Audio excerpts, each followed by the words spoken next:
اعوذ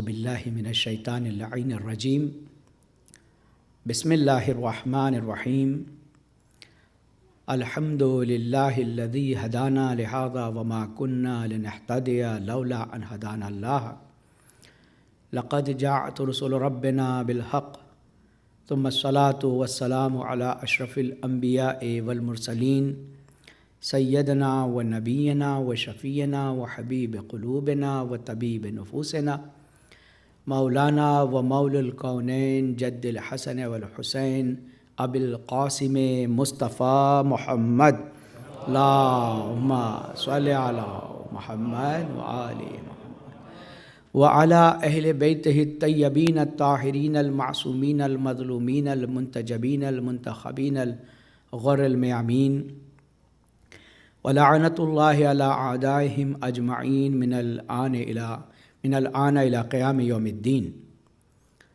اما بعد فقد قال اللہ الحکیم فی القرآن الکریم وقولہ الحق وهو اصدق القائلین بسم اللہ الرحمن الرحیم قل لا اسألکم علیہ اجرا الا المودۃ فی القربى صلوات پر محمد اللہم صلی علی محمد وآل عزیزان گرامی، قرآن مجید کے اس مشہور اور معروف آیہ وافی ہدایہ کی تلاوت کا میں نے شرف حاصل کیا۔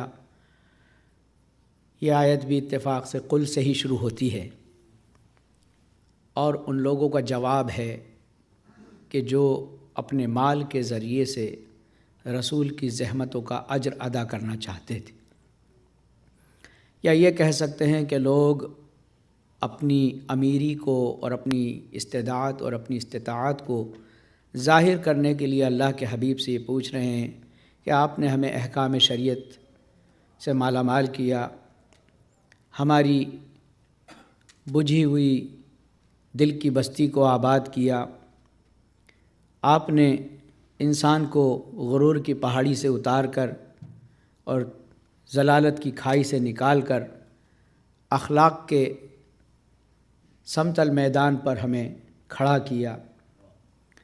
ہم وہ تھے کہ جو پانی کے لیے برسوں لڑا کرتے تھے، آپ نے ہمیں وہ شعور دیا کہ اس پانی پر لڑنے کے بجائے جب پانی پیے تو پہلے دوسروں سے پوچھیں۔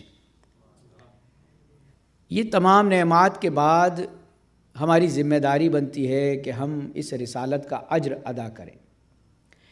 عزیزان گرامی، یہ آخری نبی کا مسئلہ تھا، ایک نبی کی بات نہیں تھی، 1,24,000 انبیاء کے زحمات خدمات کی اجرت تھی، وہ صرف چند دینار و درہم میں ادا نہیں ہو سکتی تھی۔ اگر یہ 1,24,000 انبیاء کی توحید رسانی کی اجرت اگر چند دینار و درہم میں ہو جاتی تو امیر تو ادا کر دیتے، غریب کیا کرتے؟ لہٰذا یہ وہی بولتا ہے نبی جو وہی بولتی ہے۔ انتظار کیا اور جواب آیا کہ قل لا اسألکم، اے نبی ان سے کہہ دو مجھے کوئی سوال تم سے کچھ نہیں مانگنا، علیہ اجرن، اس کے اجر کے اوپر، علیہ اجرن الا المودۃ فی القربى، سوائے اس کا اجر جو ہے مال اور زر نہیں بن سکتا، بلکہ میرے اقربا کی مودت اس کی جگہ لے سکتی ہے۔ چونکہ اگر تم نے میرے اقربا کی مودت اپنائی تو گویا تم نے گزشتہ انبیاء کے احسانات بھی اتارے اور آنے والے وقت میں اس پیغام کو باقی رکھا۔ اگر اجرت دینی ہے تو میرے اقربا سے مودت کرو، عربی میں محبت بھی ہے، لیکن مودت کا استعمال پروردگار عالم نے قرآن مجید میں صرف 2 جگہ کیا ہے، ایک اجر رسالت کے لیے مودت،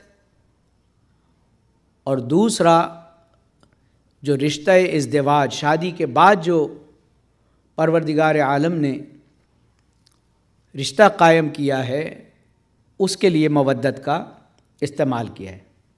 مودتم و رحمہ، رحمت کہتے ہیں بلڈ اپ کرنے کو، اور مودت کہتے ہیں محبت کی ہائیسٹ فرم کو، ہائیسٹ پوزیشن کو، جس کو اس دنیا میں کوئی ڈکشنری پورا نہیں کر پائی، لیکن عرفاء نے کہ جو عرفان حاصل کر چکے تھے بندگی کا، انہوں نے بتایا کہ مودت محبت کی وہ کیٹیگری ہے کہ جو محبت مچھلی پانی سے کرتی ہے،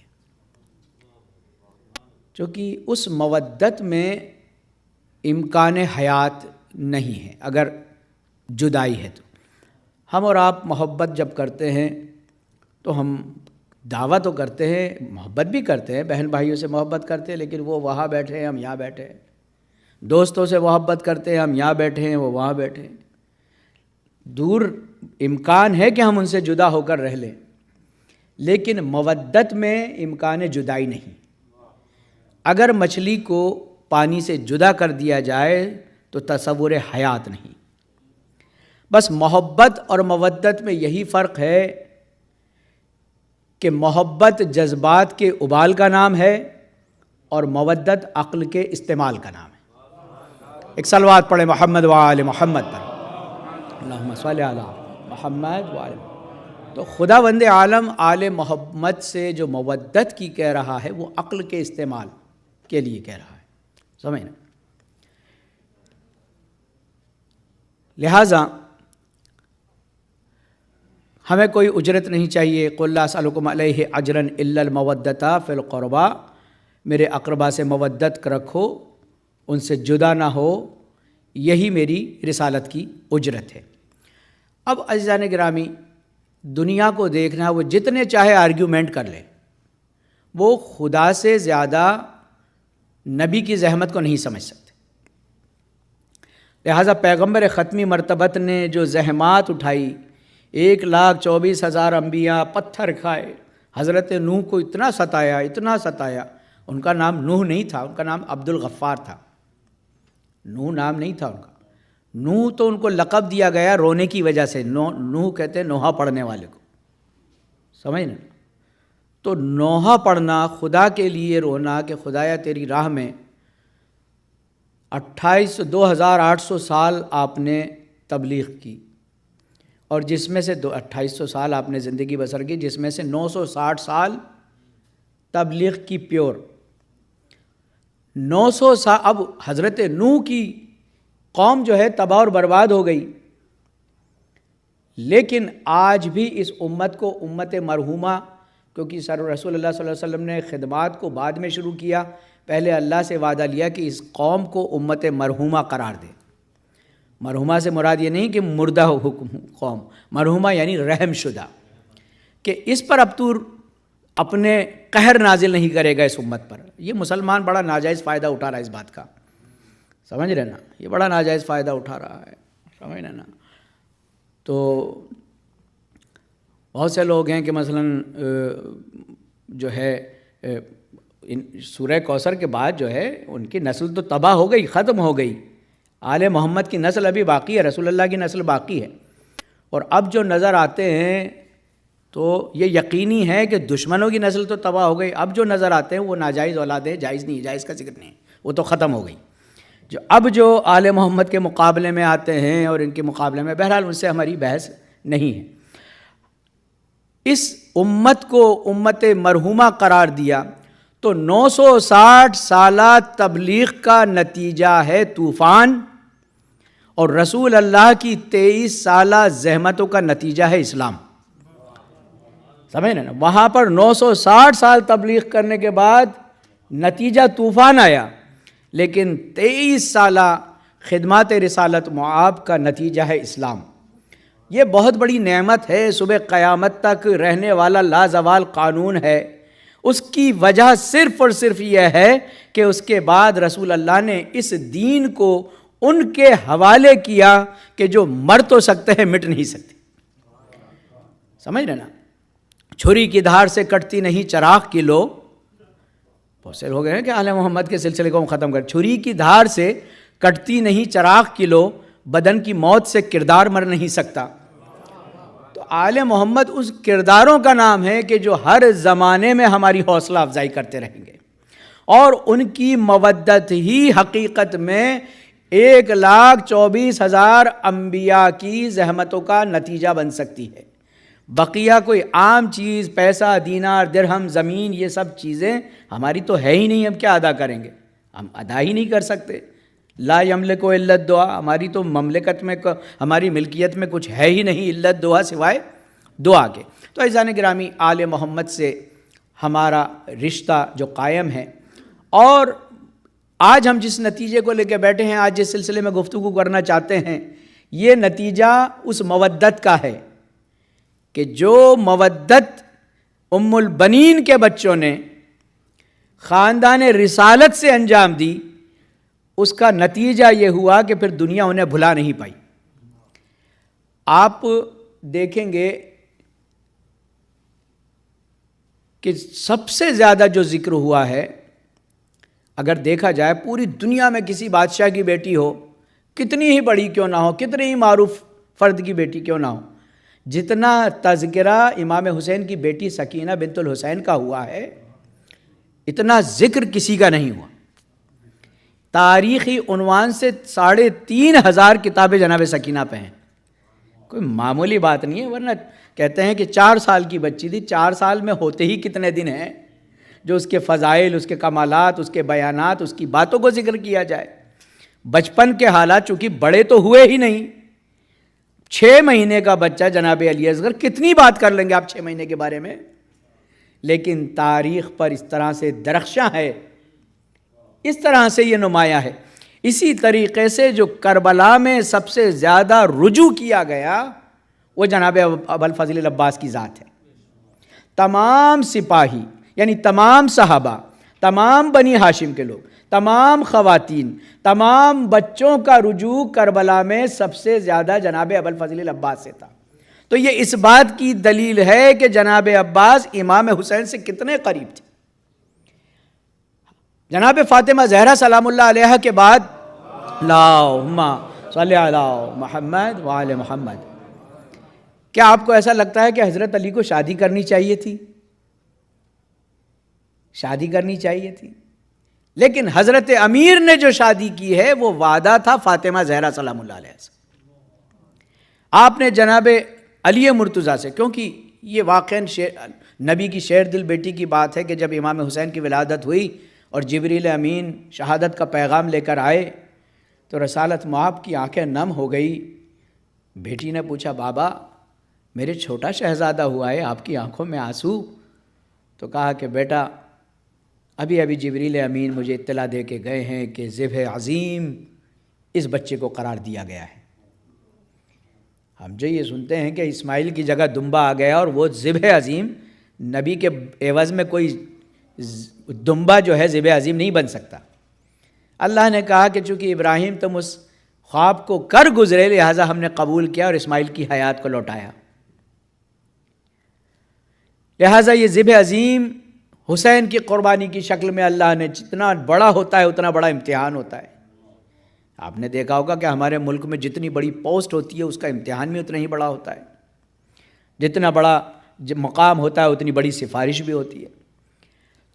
تو حضرت فاطمہ زہرا سلام اللہ علیہ نے جب سنا تو کہہ سکتے ہیں کہ بابا دعا کرو کہ یہ شہادت ٹل جائے۔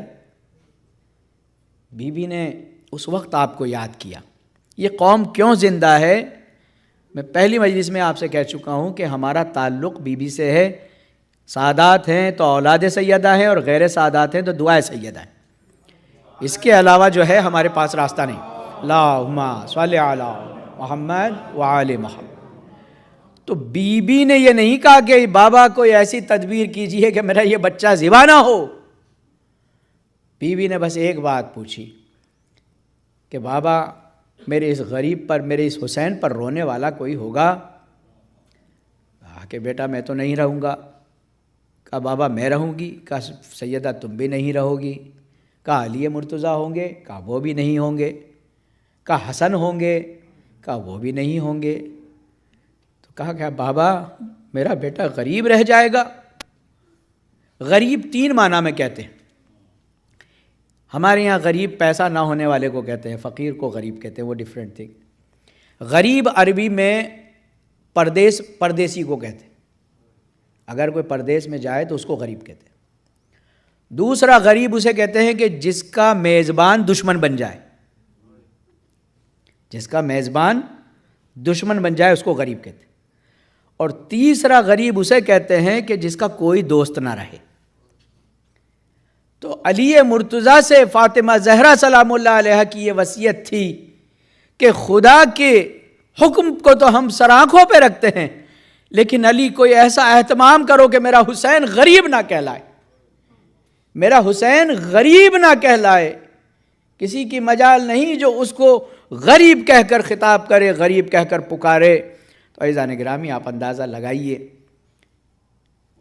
کہ علی مرتضیٰ اس اہتمام میں فاطمہ کو دیے ہوئے وعدے کو، لہٰذا عقیل سے کہا کہ عقیل کسی ایسے خاندان کو تلاش کرو کہ جس خاتون کے بطن سے اگر کوئی بچہ پیدا ہو تو وہ میرے حسن حسین کا سہارا بن سکے.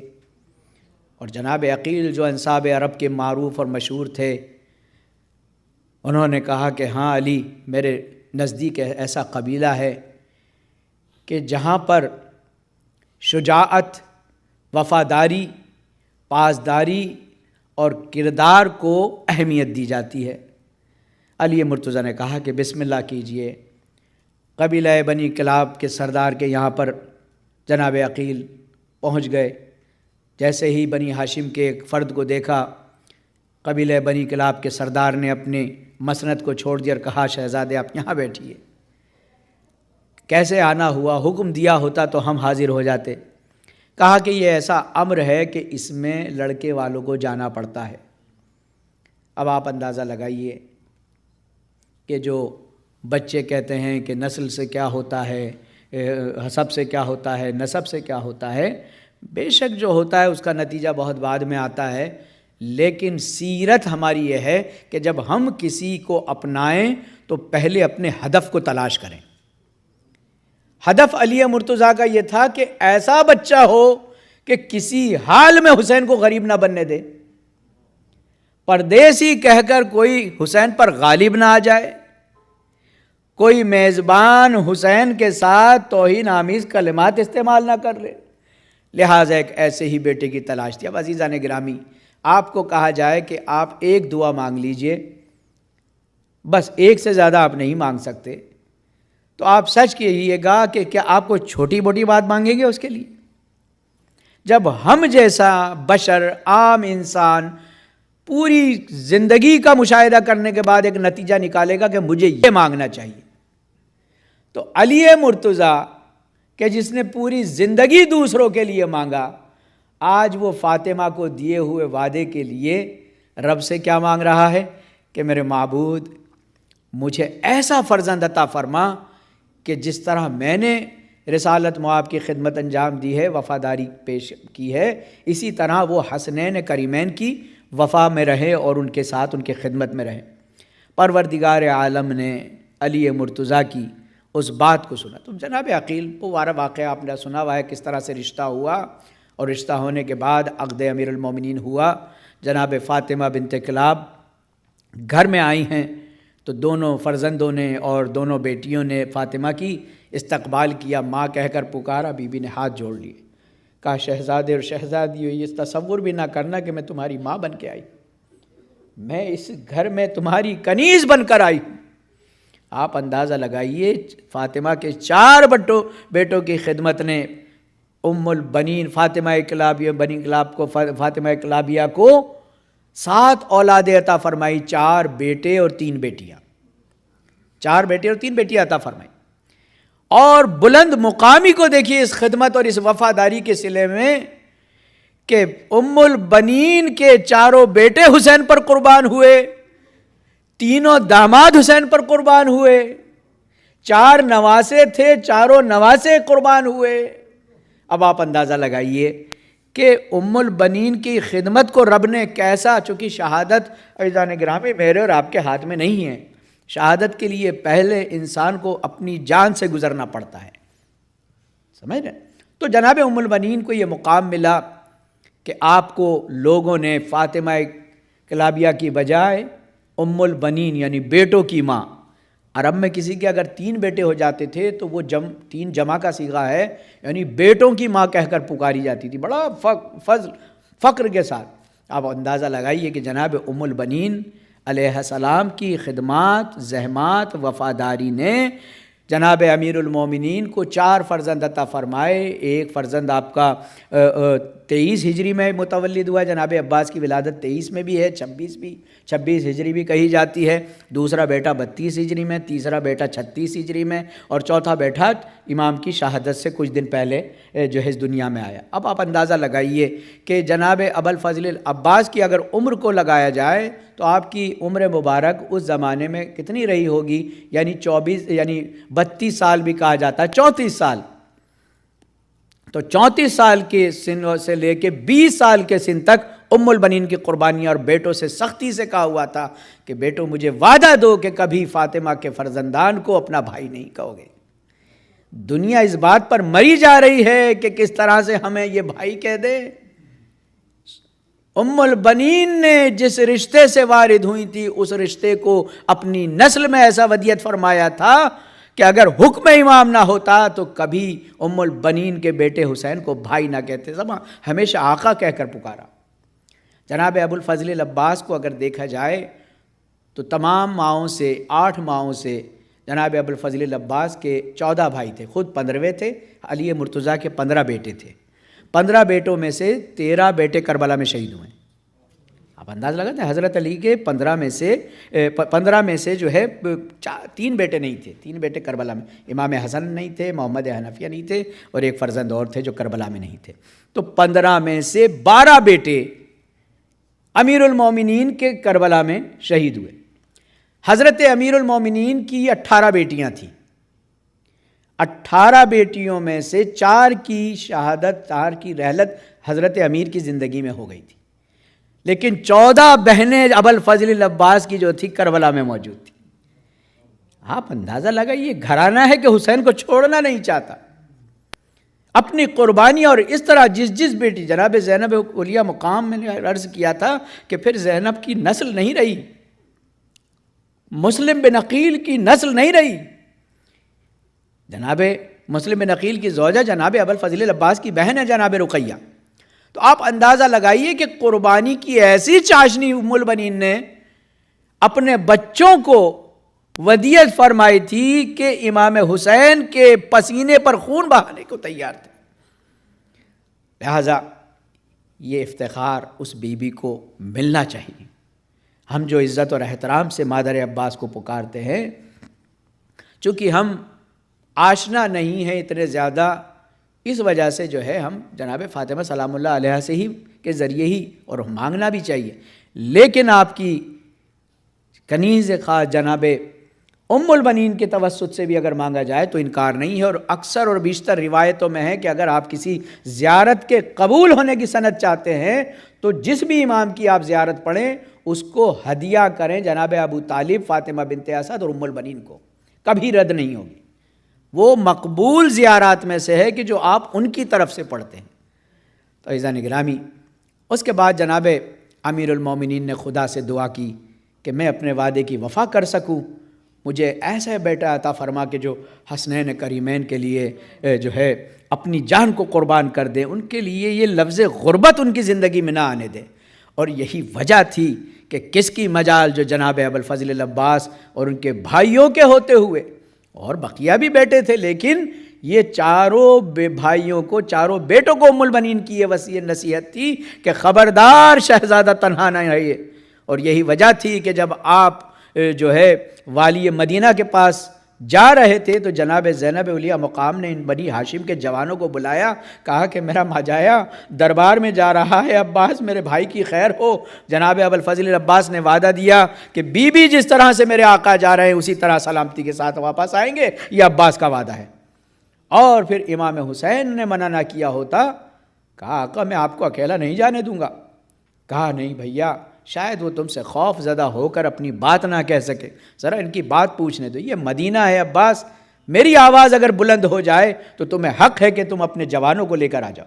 اور وہی ہوا کہ جب مروان بن حکم نے کہا کہ اے والی یہ مدینہ، خبردار حسین کو جانے نہ دینا، اس کے بعد یہ ملے گا نہیں، اس کو سر قلم کر لے، تو امام نے فرمایا او نیلی آنکھوں والی کے بیٹے، تو کیا مدینہ تو رسول میں حسین کو غریب سمجھتا ہے؟ ابھی اتنی آواز لفظ غریب آئی تھی کہ جناب ابوالفضل العباس نے قبضہ شمشیر پر ہاتھ ڈال دیا، اور تمام جوانان بنی ہاشم دن دناتے ہوئے جو دربار میں حاضر ہو گئے، اور حسین کو قمر جو بنی ہاشم نے ماہ زہرا کو اپنے نرغے میں لے لیا، اپنے گھیرے میں لے لیا، اور کہا کس کی مجال آقا، حکم دیجئے، کیا ہمارے لیے حکم ہے؟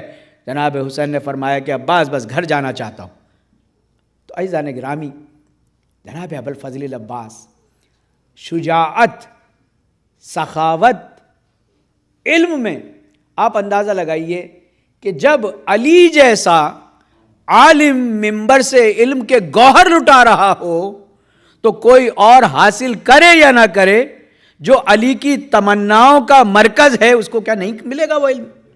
جناب ابوالفضل العباس بدرجہ اتم ان تمام علوم کو حاصل کرنے والے کہ جو کچھ علی کی زبان سے نکلا حاصل کرنے والے تھے۔ جناب ابوالفضل العباس امیر المومنین کے لشکر میں حفظ قرآن کراتے تھے، بہت کم لوگوں کو معلوم ہے۔ نخیلہ کی پوری ذمہ داری اس 18-19 سال کے جوان پر سونپ کے امیر المومنین چلے جاتے تھے۔ آپ اندازہ لگا سکتے ہیں کہ جتنے حملے امام علی مرتضیٰ کی حکومت پر ہوئے، 109 حملے تو حجاج بن یوسف نے کیے۔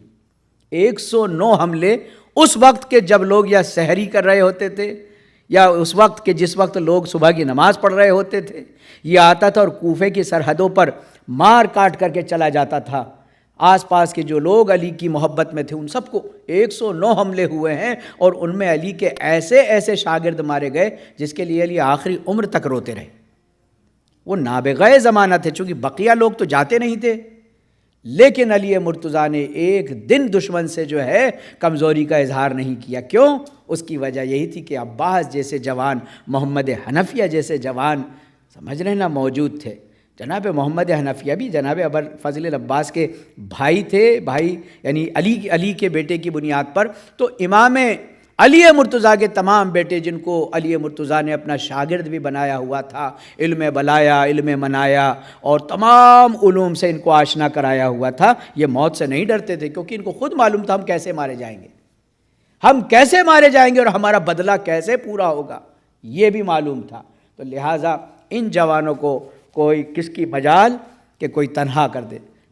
جنگ صفین میں جناب ابوالفضل العباس کو جب مولا کائنات نے محمد حنفیہ اور ان دونوں کو بھیجا ہے، اور جانے کے بعد جناب ابوالفضل العباس کو جو سب سے پہلی بات سکھائی تھی علی مرتضیٰ نے جنگ کے فنوں میں، وہ یہ سکھائی تھی کہ بیٹا کبھی پہلے نمبر کے فوجی کو مت گننا، صف آخر کے فوجی کو گننا کہ یہ سب تم سے مقابلے پہ آئے۔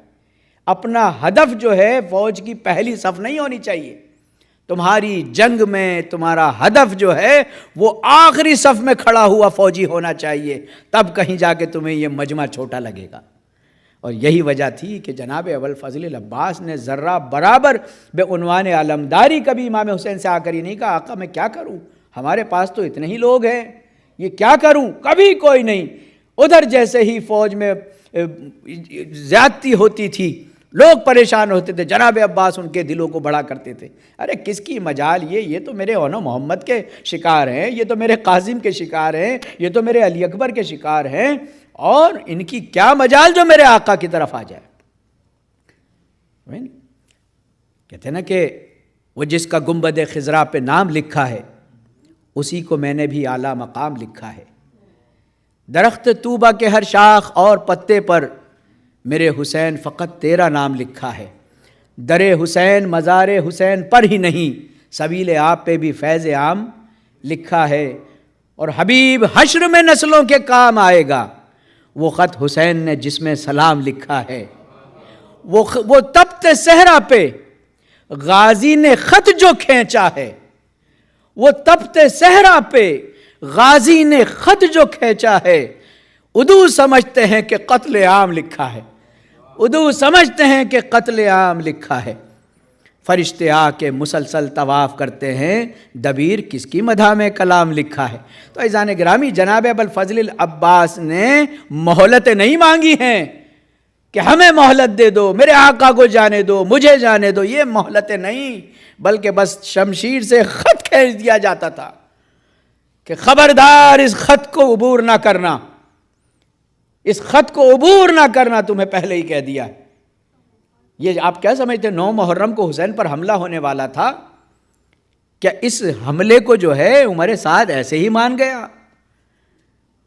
امام حسین علیہ السلام نے حجت تمام کرنے کے لیے کہا تھا کہ بھیا ان سے کہو کہ آج کے جنگ کے ارادے کو ملتوی کر دے، حسین کو 1 رات کی اور مہلت دے دے۔ جناب عباس نے مولا کے پیغام کو پہنچا دیا۔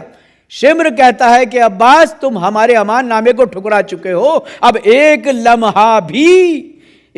لمحہ بھی تمہیں مجھے اجازت نہیں ملے گی حسین کو۔ تو جناب عباس نے فرمایا کہ شمر، اس پورے مجمع میں سب سے زیادہ تو ام البنین کے لالوں کو جانتا ہے، تو میری ماں کے ارادوں کو نہیں جانتا، میرے ماں کے ارادوں کو نہیں جانتا۔ تو میرے لیے امان نامہ لاوایا تھا، فرزند زہرا کے لیے تو امان نامہ لاتا تو میں سوچتا، لیکن تو میرے لیے امان نامہ لائے۔ اس کے بعد غازی نے خط کو کھینچ دیا اور کہا کسی کی مجال نہیں، جب تک ہم نہیں چاہیں گے جنگ نہیں ہوگی۔ عزیزان گرامی، یہ جملے کوئی معمولی نہیں تھے۔ جناب عباس جو ہے ان سے کہہ دیں مہلت نہیں مانگنے والے تھے غازی، مہلت والا غازی نہیں تھا۔ غازی کا اپنا ایک مقام ہے۔ عزیزان گرامی، آپ اندازہ لگائیے، اگر آپ اماموں کی زیارت میں بھی مشاہدہ کریں گے تو کوئی زیارت معرفت ابوالفضل العباس، القاب ابوالفضل العباس سے خالی نہیں ملے گی۔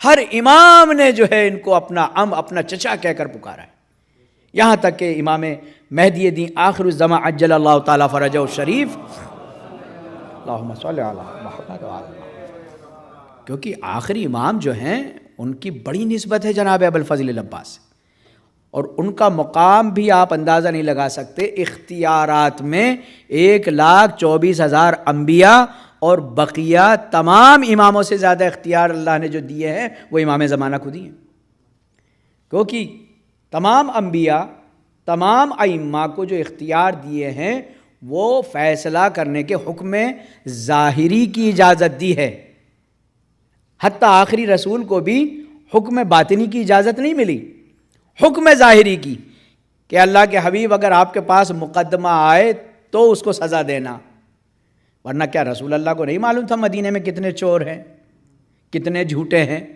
سب معلوم تھا، لیکن جب تک کوئی گواہ نہ آئے میرے حبیب ان کو سزا مت دینا۔ یہی حکم ظاہری تمام اماموں کو دیا گیا، صرف آخری امام ہے کہ جس کو حکم باطنی کا اللہ نے حکم دیا کہ اے میرے آخری حجت، تجھے کسی گواہ کی ضرورت نہیں، کسی گواہ کی ضرورت نہیں، کیونکہ جانتے ہیں سارے گواہ تو جھوٹے ہیں، امام کس کی گواہی؟ نہیں، اگر امام کو معلوم ہے کہ یہ خطا کار اور گناہ گار ہے تو اس کی سزا حتمی ہے، چونکہ اب دنیا کا خاتمہ نزدیک ہے۔ لہٰذا وہ امام کے جس کو تمام انبیاء، تمام ائمہ پر اختیارات زیادہ دیے گئے، وہ بھی بڑے ادب اور احترام سے جناب ابوالفضل العباس کو پکارتا ہے، چاہے وہ زیارت ناہیہ ہو، چاہے وہ دیگر زیارت ہو، جناب صالحین کا سردار کہہ کر پکارا، صالحین۔ تو جناب ابوالفضل العباس کا علم، معرفت آپ اندازہ نہیں لگا سکتے۔ کربلا میں علی کی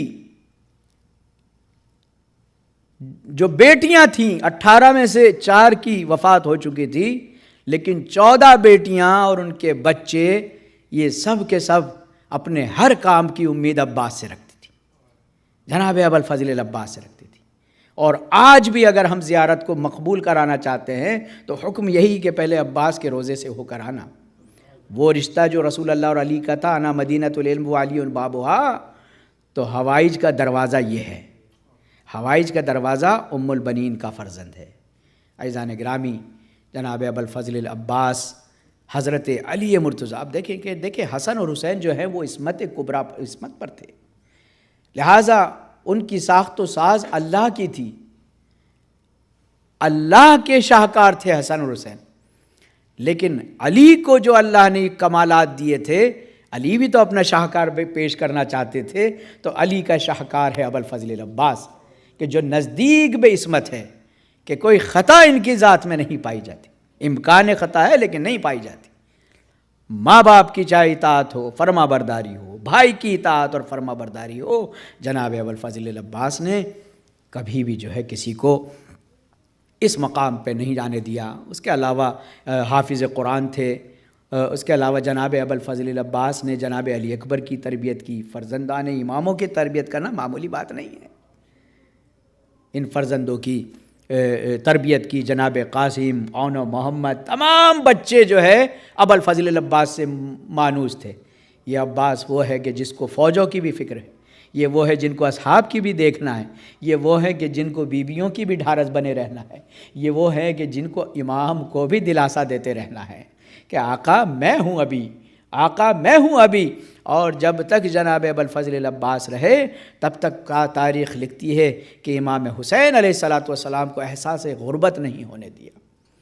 بس احساس غربت کے لیے جو رکھا تھا پردیس میں، کہنے کی وجہ سے جناب زہیر ابن قین سے کہا تھا کہ زہیر کیا تم حسین کو غریب بنانا چاہتے ہو؟ میں فرزند رسول ہوں۔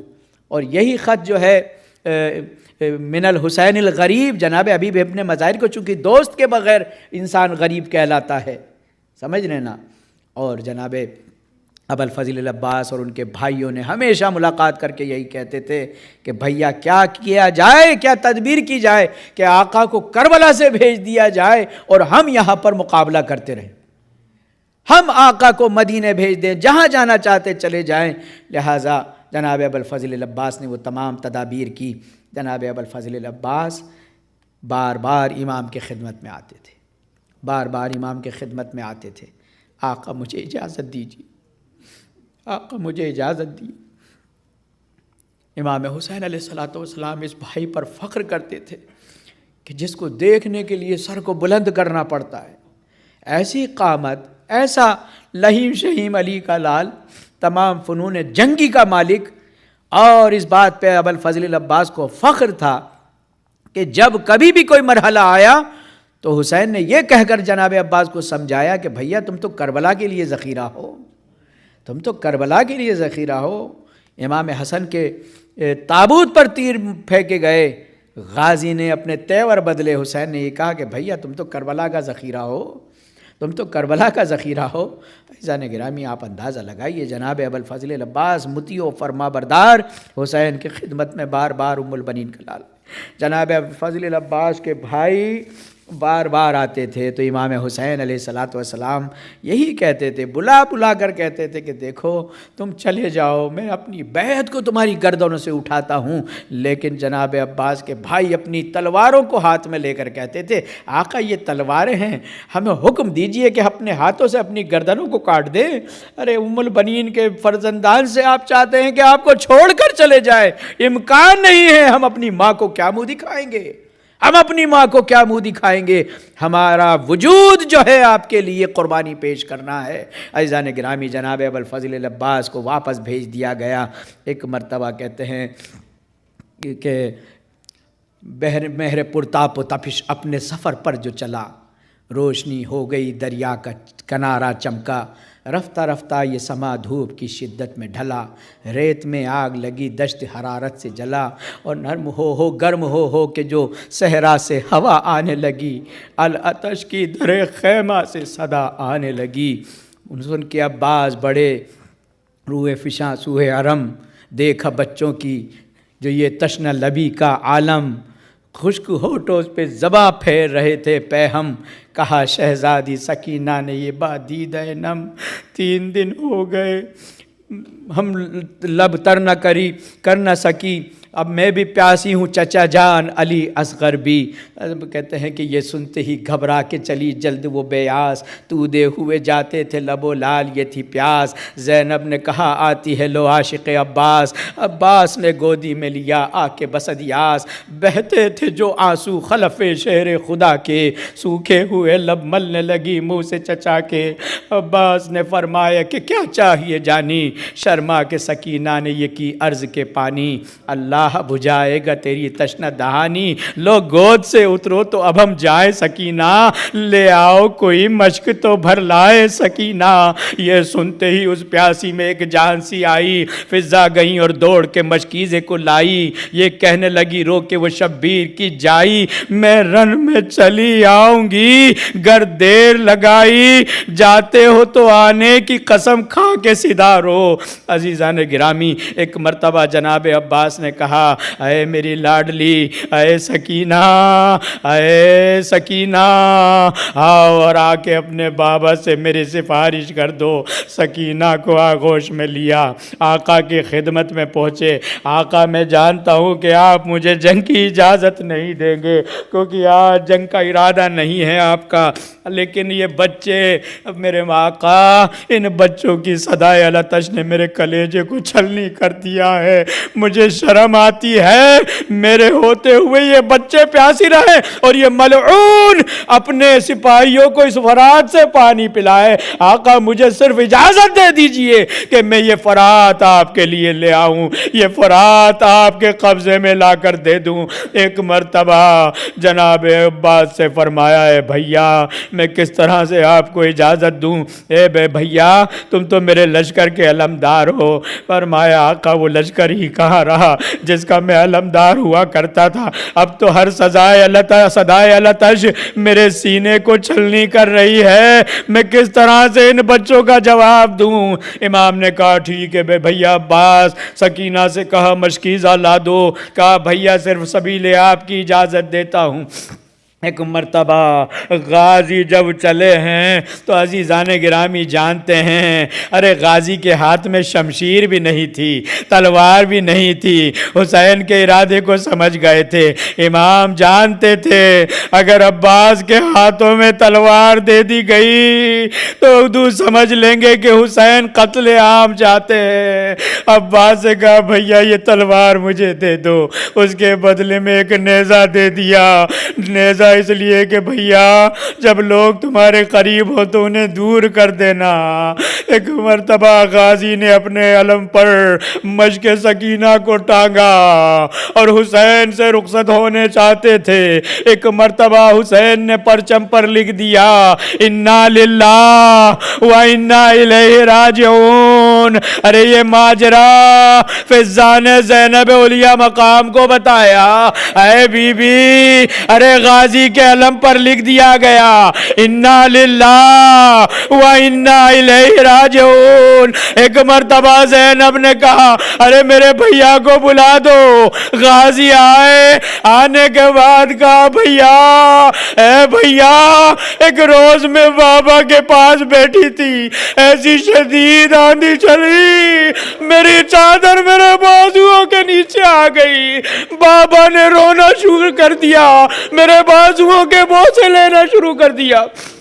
میں نے بابا سے پوچھا اے بابا آج میں عجب انداز دیکھ رہی ہوں، اس طرح سے روتے ہوئے میں نے تمہیں نہیں دیکھا۔ ایک مرتبہ مجھے گلے سے لگا لیا، میری لاڈلی ارے تیرے ان بازوؤں میں رسی باندھی جائے گی۔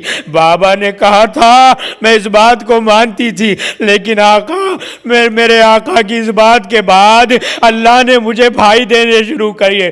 دیکھتے دیکھتے زینب 15 بھائیوں کی بہن بن گئی، 15 بھائیوں کی بہن بن گئی۔ اس کے بعد بنی ہاشم کے چراغ اس گھر میں روشن ہونے لگے۔ میں سوچتی تھی کیسے ممکن ہے کہ زینب کے بازوؤں میں کوئی رسی باندھے، لیکن بھیا ارے آج اس تحریر سے پتہ لگ گیا اب زینب کے بازوؤں میں رسی بندھ سکتی ہے۔ اے بھیا ارے تیرے بعد وہ آنکھیں جو سویا کرتی تھی وہ جاگیں گی، اور جو جاگا کرتی تھی وہ سوئیں گی۔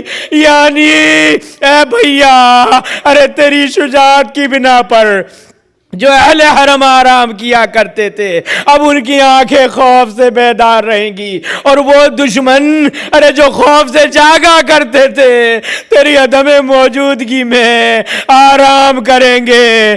ایک مرتبہ خیمے کا پردہ اٹھتا ہے، واپس گرتا ہے، ام البنین کا لال نکلا، بھیا کو رخصت کیا بڑی شان سے غازی۔ ایک مرتبہ جب لوگوں نے دیکھا کہ علم کے ساتھ کوئی آ رہا ہے، الامان الحفیظ کی آوازیں بلند ہوئی۔ ابھی وہ عالم ہے کہ غازی کے پاس تلوار نہیں، تیر نہیں، صرف ایک نیزہ ہے کہ جس سے لوگوں کو دور کیا جا سکتا ہے۔ ایک مرتبہ گھاٹ سے دشمنوں کا پہرا اپنے قبضے میں لیا، اپنے رہوار کو دریا کی موجوں کے پاس پہنچایا، سکینہ کی مشکیزہ کو ایک مرتبہ علم سے اتار کر نہر فرات میں ڈالا۔ خشک مشکیزہ تھا، بڑی دیر لگی، جب پانی سے بھر گئی تو اب عباس نے علم پر نہیں ٹانگا، مشکیزہ کو اپنے سینے پہ رکھ لیا، گلے میں ڈال لیا۔ غازی بس اسی فکر میں ہے کس طرح سے یہ مشکیزہ سکینہ کے وعدے کے لیے پہنچ جائے۔ ہاں عزیزو، غازی چلے، عمر سعد پکارا، اگر یہ مشکیزہ خیمے میں چلا گیا تو ان کے حوصلے بلند ہو جائیں گے، کچھ بھی کرو یہ پانی نہ جانے پائے۔ ایک مرتبہ بکھرے ہوئے لوگ دور دور سے غازی پر تیر برسانے لگے۔ ایک شقی نے ایسا وار کیا، ایک مرتبہ دایاں بازو قلم ہوا، علم کو بائیں ہاتھ میں لیا، بایاں بازو بھی قلم ہو گیا۔ غازی نے دانتوں سے علم کو پکڑا۔ اب جو عباس کے علم کو لرزش زدہ دیکھا، حسین نے علی اکبر کو آواز دی، اے بیٹا چچا کی خبر لینے چلو۔ ایک مرتبہ غازی نے دونوں ہاتھ قلم ہو چکے، اے میرے رہوار مجھے خیمے گاہ تک پہنچا دے، میں یہ مشکیزہ لے جانا چاہتا ہوں۔ ایک حد تک مشکیزہ لے کر رہوار چلا، لیکن ہرملا نے ایک ایسا تیر مارا مشکیزہ کو بچانے کے لیے غازی نے اپنے سر کو آگے کر دیا، تیر آنکھ میں پیوست ہوا، دوسرا تیر مارا مشکیزہ پر لگا، پانی کا بہنا تھا، رہوار کو اشارہ کیا، اے میرے گھوڑے مجھے خیمے میں نہ لے جانا، اب میں اپنا وعدہ کیسے وفا کروں گا۔ رہوار مڑا، کسی نے ایسا گرز مارا، سر مبارک پر لگا، زمین پر آئے۔ ایک مرتبہ آواز دی، اے بھیا میرا آخری سلام قبول کیجئے۔ حسین نے کمر کو پکڑ لیا، یا عباس الان انکسر ظہری، اے بھیا میری کمر ٹوٹ گئی۔ ایک مرتبہ ٹھوکرے کھاتے ہوئے زہرا کا لال میدان قتال میں آیا۔ علی اکبر نے چچا کے بازوؤں کو دیکھا، احترام سے اٹھایا، بابا میرے امو کے یہ شانے ہیں۔ حسین نے جلدی سے جلد خود کو عباس کے پاس پہنچایا، کہا اے بھیا کوئی وصیت ہے تو مجھے بیان کرو۔ کہا آقا میری پہلی وصیت تو یہ ہے کہ جب میں دنیا میں آیا تھا تو آپ کے دیدار کیے تھے، آقا ایک آنکھ میں تیر لگا ہے، دوسری آنکھ میں اس کا خون جم گیا ہے، آقا کچھ ایسا کیجئے کہ میں آپ کی زیارت کرنا چاہتا ہوں۔ آقا نے ایک مرتبہ اپنی قبا کے آستین سے غازی کی آنکھوں کے آنکھ کے لہو کو صاف کیا، بھیا میں نظر آ رہا ہوں، آقا مجھے نظر آ رہے ہیں۔ کہا کہ دوسری اور کوئی وصیت وصیت، کہا آقا میری لاش کو خیمے میں نہ لے جانا، میری لاش کو خیمے میں نہ لے جانا۔ ارے عباس کو برداشت نہیں کہ سکینہ سے جو وعدہ کیا تھا وہ پورا نہ ہو سکا۔ تیسری وصیت یہ ہے، آقا میں جانتا ہوں ارے شام والے بڑے کینہ توز ہوتے ہیں، آپ کو یہ پامال کرنا چاہتے ہیں، کہہ دینا اپنے ارادے کو بدل دے، ارے زہرا کے لال کے لاشے کو چھوڑ دے، ام البنین کے چاروں بیٹوں کے لاشیں حاضر ہیں، جتنا ہو سکے پامال کر لینا۔ اس کے بعد آقا نے کہا اے بھیا، اے عباس، میری بھی خواہش ہے، تم نے میری ہر بات کو پورا کیا، حسین بھی ایک بات کہنا چاہتا ہے، کہا حکم کیجئے۔ کہا بھیا ارے اب جب سے تم نے زبان کھولی ان ہونٹوں پر آقا کے سوا کچھ نہ نکلا، اے بھیا ایک مرتبہ مجھے بھائی کہہ کر پکار لو۔ عباس نے کہا آقا میں نے اپنی ماں سے وعدہ کیا ہے، میں نے ماں سے وعدہ کیا ہے، اگر یہ بات حکم امامت ہے تو میں اس پر لبیک کہتا ہوں، لیکن آقا مجھے میری ماں سے حیا آتی ہے۔ ایک مرتبہ عباس نے اپنے لبوں پر ارے جناب حسین کو بھائی کہنا چاہا، روح قفس عنصری سے پرواز کر گئی۔ کہا اے بیٹا علی اکبر، ارے غازی کی وصیت ہے، میں کس طرح عدو کے لیے تیرے لاشے کو چھوڑ کر جاؤں۔ ایک مرتبہ علم کو بلند کیا، اے بیٹا علم لے کر چلو۔ اب جو علم کو دیکھا، سکینہ نے بچوں کو جمع کر لیا، اے بچوں آؤ، اب کوئی پیاسا نہ رہے گا، میرا چچا پانی لے کر آ گیا۔ ایک مرتبہ غازی کا علم ارے خیمے کی طرف آیا، مشکیزہ نظر نہ آیا، غازی نظر نہ آیا۔ سکینہ پکاری، اے بچوں میں نے اپنا وعدہ واپس لے لیا، اے امو اب سکینہ آپ سے کبھی پانی کی خواہش نہیں کرے گی۔